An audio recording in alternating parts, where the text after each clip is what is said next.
Hello and welcome back to my Bloodborne Diaries. If you haven't watched part 1, then go and watch that, because that's how episodic content works, right? Anyway, day 2, and I've got a bit more time today to really delve into it, get a hang of the combat system, and hopefully make some real progress. Although at this stage the loading times are still being a dick, I've realised that playing this on my own feels very different. I don't tend to get scared at all, or on edge when I'm playing a game with somebody sitting next to me, but now I'm on my own.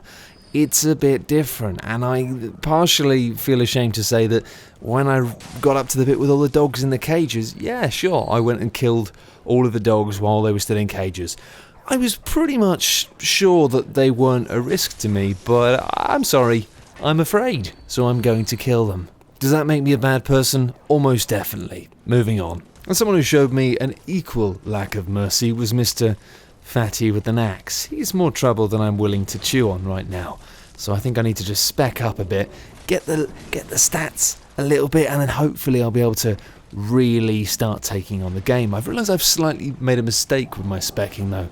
This is dull stuff, but I've realised that what I've done is I've chosen a character that has good base strength, and then chosen a weapon which requires a bit more dexterity. The cane is not really a strength weapon, so kind of kicking myself for that, but I don't know what to do.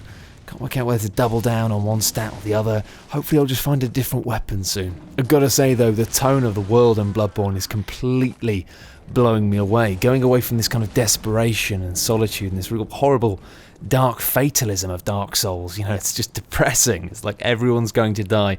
Everyone here is here to die. This is a totally different feeling, you know. Sure, it's still very, you know, kind of nasty enemies and gory fighting, but it's much more kind of horror driven, and it does remind me a lot of horror games. And I mean, I'm not good with horror games, but this one is frightening me. Particularly frightening me are the birds that growl and jump at you because they've got broken feet or something. I don't know, but the quality of the enemy design here, fascinatingly, these birds terrify me, but I feel really bad for them, you know, that they're quite clearly having a bad time. And yeah, it's weird to have enemies that I despise and yet also really pity. Although this pity did fade quite substantially when they started bloody jumping on my head out of nowhere. Oh, and special thanks to my girlfriend for popping in to watch me play for a minute while I sat there, literally almost quivering, looking down a long corridor at a thing, which I thought was maybe a pig. And yeah, no, she basically said she was, go down the corridor, I want to see what it is. Yeah, it is a pig. And you know what? No way. On the way down there, though, I'm loving the fact that this first area, and I'm really hoping this first area is a showcase of what the rest of the game is going to be like. The way it's just this wonderful, interconnected, sprawling environment. It isn't just linear nonsense of pushing forward. I'm finding levers that open gates, it all ties back together, and, you know, secret passages that lead me back down to things I've already been to. It really does feel like a city location, and it's just such an incredible breath of fresh air when compared to the kind of quite stale design of Dark Souls 2. And I'm seriously getting a feel for just how different the game plays. It's much more inspired by games like Devil May Cry. Not just because you don't have a shield, and oh my god, I needed a shield. As soon as I got to this bloody bit, with all of the water and the smoke, and I just wanted to edge around with a shield. I didn't want to go around any of the corners. It's genuinely quite frightening because I'm not used to this. I just want to be careful, and you can't. You've just got to leap in and hope for the best. I really hope it doesn't get too scary, otherwise this game is going to ruin me. But now I'm starting to get a feel for the combat. I'm realising that switching between the different styles of each weapon is really important, and you can do it mid-combo. You can kind of do a couple of wide swings and then immediately switch mid-combo into a kind of more direct single enemy attack. It's very cool because it means you start to get a real handle of switching between crowd mechanics and switching between focusing on individual things at any one point. And I'm hoping that as the more weapons become available in the game and as I unlock new stuff, it's not just going to be as simple as that. Maybe there's going to be some interesting stuff. Again, it reminds me a lot of Devil May Cry. And I gotta say, it's really weird to find myself for the first time in a kind of Souls-esque game, standing at the edge of a bridge and looking at enemies on the bridge, and realising that when I walk over this bridge, it's unlikely that a dragon's going to swoop down and breathe fire on me, which is it's just surreal. They always do that. Where's the dragon going to be? Obviously, there was then a flaming ball of fire, so, it's a dragon in spirit, but still, I'm really digging this whole weird werewolf land thing, and it's just very different. So yeah, day 2 is just settling in, soaking it up, getting a real feel for the environment. I'm still terrified of most of the enemies, which is great.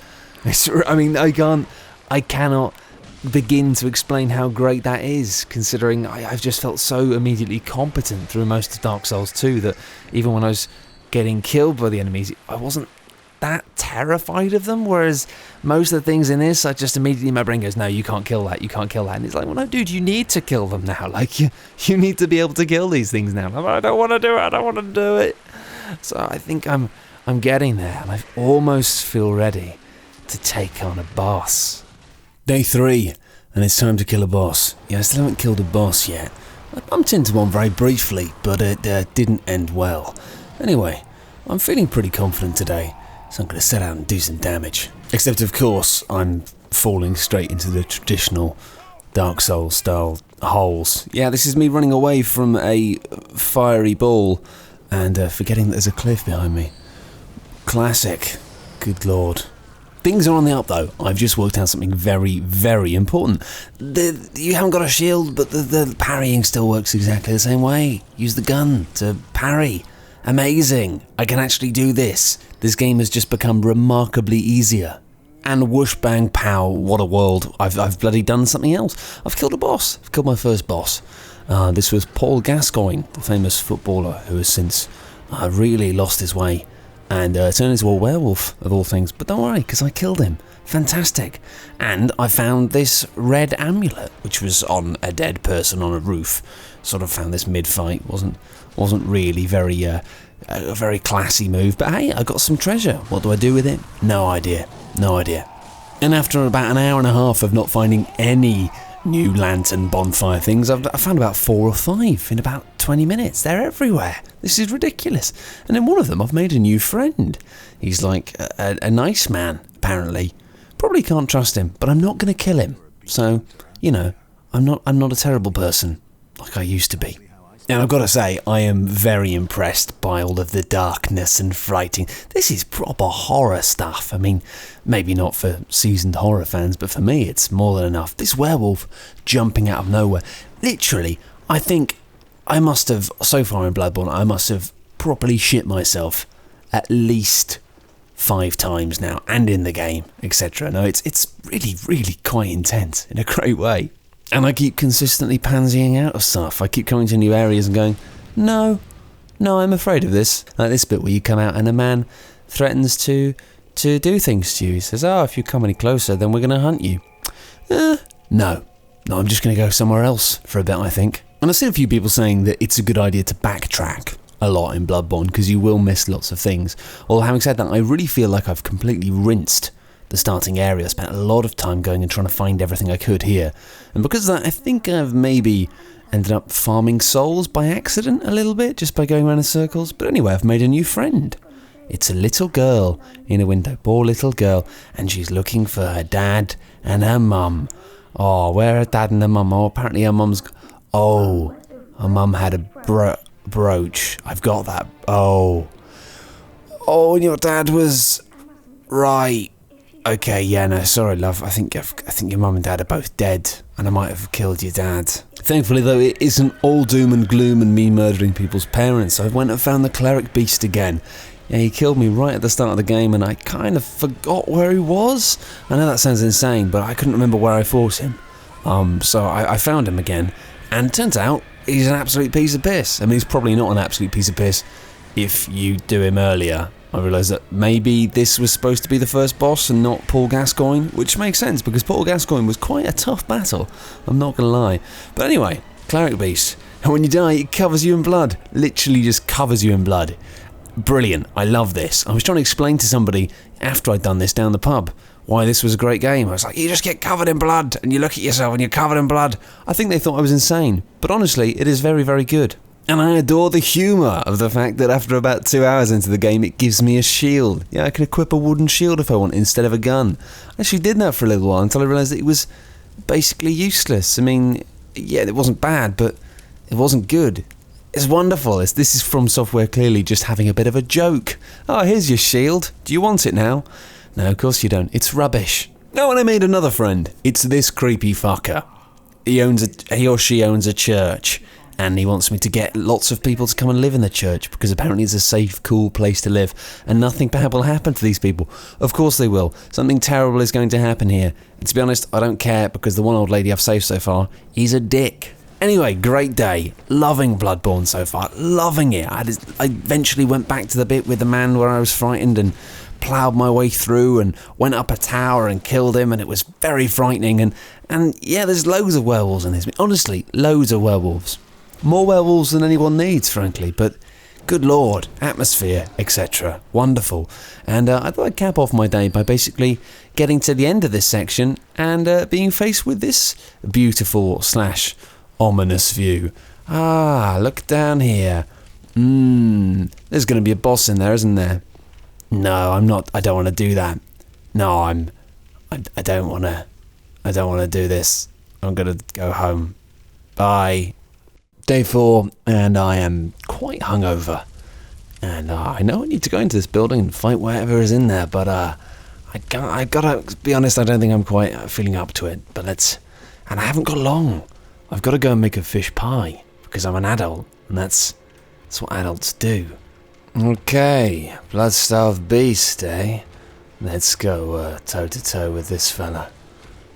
Yeah, I don't think this is too bad. I think I can probably manage this, just do a lot of dodging to begin with. Get an idea for the patterns. This is going pretty well. Pretty happy with this. Soften him up a bit. Actually, he's got a lot more... Oh, actually... No. Fuck this. Fuck this. I'm gonna go and make a fish pie.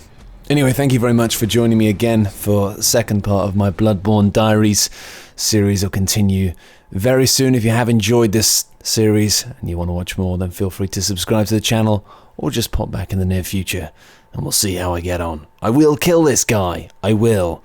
Just not when I've got a hangover. Bye!